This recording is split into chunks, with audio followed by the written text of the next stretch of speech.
Hi friends, welcome to my channel. இன்றைக்கி நம்ம தெனை லட்டு எப்படி செய்கிறதுங்கிறத பார்க்கலாம். பாருங்கள், நல்லா கழுவி காய வச்சு தெனை எடுத்திருக்கேன். இப்போ இதை நாம் நல்லா வறுத்து எடுத்துக்கணும். அதுக்கு ஒரு கடாயை வச்சு அதில் நம்ம நல்லா கழுவி காய வச்சு எடுத்து வச்ச தெனையை போட்டுக்கலாம். ஒரு 2 நிமிஷம் அதை நல்லா சூடாகிற அளவுக்கு வறுத்து விட்டுக்கலாம். ஏன்னா அப்போ தான் மாவு திரிக்கும்போது நல்லா நைஸ் மாவாக கிடைக்கும். பாருங்கள், 2 நிமிஷம் ஆயிடுச்சு. ஸ்டவ் ஆஃப் பண்ணிக்கலாம். இப்போ 2 நிமிஷம் இதை நல்லா ஆற விடலாம்.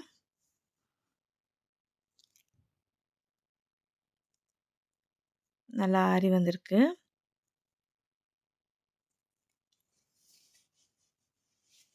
இப்போ இதை ஒரு மிக்ஸி ஜாரில் போட்டு அரைச்சி எடுத்துக்கலாம்.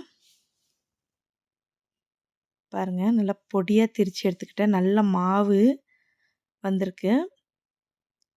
திரியாக இல்லாமல் மாவாக அரைச்சிக்கோங்க. இதில் இப்போ நம்ம எடுத்து வச்சுருக்க நாட்டு சர்க்கரையும் போட்டு அரைச்சிக்கலாம். உங்கள் இனிப்புக்கு தேவையான அளவுக்கு நீங்கள் சேர்த்துக்கோங்க. பாருங்கள், நாட்டு சர்க்கரையும் சேர்த்து தினையை நல்லா அரைச்சி எடுத்து வச்சுட்டேன்.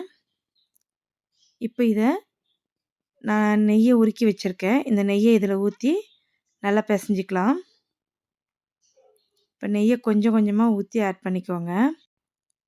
நெய் வேணாம் அப்படின்னு நினைக்கிறவங்க இதில் தேன் ஊற்றி கூட பிசைஞ்சிக்கலாம். உங்களோட ஆப்ஷனல் தான். என்னோடய கிட்ஸ்க்கு நெய் பிடிக்குங்கிறதுக்காக நான் நெய் ஊற்றி பிசைகிறேன். பாருங்கள், நல்லா பிசைஞ்சு எடுத்துக்கோங்க.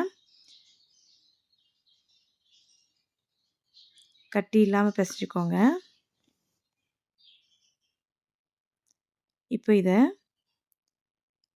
நம்ம கையில் உள்ளங்கையில் வச்சு அமுத்தி பிடிச்சோன்னா உருண்டை பிடிக்கிற அளவுக்கு வரணும். பாருங்கள், இந்த மாதிரி. இப்போ இதை சின்ன சின்ன உருண்டையாக பிடிச்சி எடுத்துக்கலாம்.